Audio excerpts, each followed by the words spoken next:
জমিতে সেচ দেওয়া নিয়ে সংঘর্ষ, গুলিবিদ্ধ সহ আহত 15। নাটোরের সিঙ্গারায় জমিতে সেচ দেওয়া নিয়ে বিরোধের জেরে দুই পক্ষের সংঘর্ষে গুলিবিদ্ধ সহ 15 জন আহত হয়েছেন। গতকাল শনিবার রাত 9টার দিকে উপজেলার ডাহিয়া ইউনিয়নের কদমকুড়ি গ্রামের মাঠে এই ঘটনা ঘটে।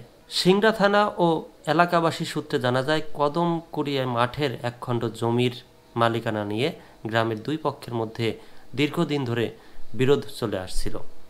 গতকাল রাত 9টার দিকে বিরোধপূর্ণ জমিতে সেচ দিতে গেলে উভয় পক্ষের মধ্যে মারামারি শুরু হয়।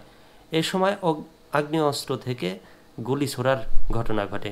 এতে কদমকুড়ি গ্রামের মান্নানের ছেলে মোহাম্মদ ফরিদ, আবুল হোসেনের ছেলে ইব্রাহিম, আব্দুর রাজ্জাকের ছেলে মোহাম্মদ মাসুদ রানা সহ একই গ্রামের অন্তত 15 জন আহত হন। আহতদের উপজেলা স্বাস্থ্য কমপ্লেক্সে ও নাটোর আধুনিক সদর হাসপাতালে ভর্তি করা হয়। আহত ইব্রাহিম বলেন, আমাদের এলাকার বিএনপি কর্মী মানিক রতন, রহিদুল সহ অনেকে আমাদের পৈতৃক জমি জবরদখল করতে চায়। আমরা এগুলোর বাধা দিতে গেলে তারা হুমকি ধামকি দেয়। শনিবার সন্ধ্যার পরে বাজার থেকে আমরা আসার সময় তারা আমাদের উপর আক্রমণ করে।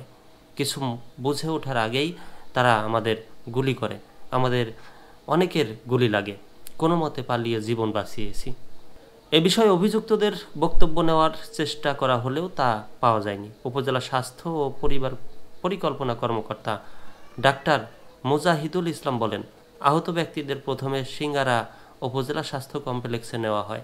পরে গুরুতর আহত ব্যক্তিদের নাটোর সদর হাসপাতালে স্থানান্তর করা হয়। সিঙ্গারা থানার ভারপ্রাপ্ত কর্মকর্তা ওসি আসমাউল হক বলেন, সেচ দেওয়া নিয়ে বিরোধের জেরে সংঘর্ষের ঘটনা ঘটে। খবর পেয়ে ঘটনাস্থলে পুলিশ পাঠানো হয়েছিল।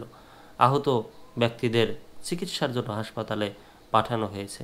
আজ রবিবার দুপুর পর্যন্ত পরিস্থিতি স্বাভাবিক হয়েছে। এখনও কেউ লিখিত অভিযোগ দেয়নি। অভিযুক্তরা সবাই পলাতক রয়েছে। বিষয়টা নিয়ে আমরা তদন্ত করছি।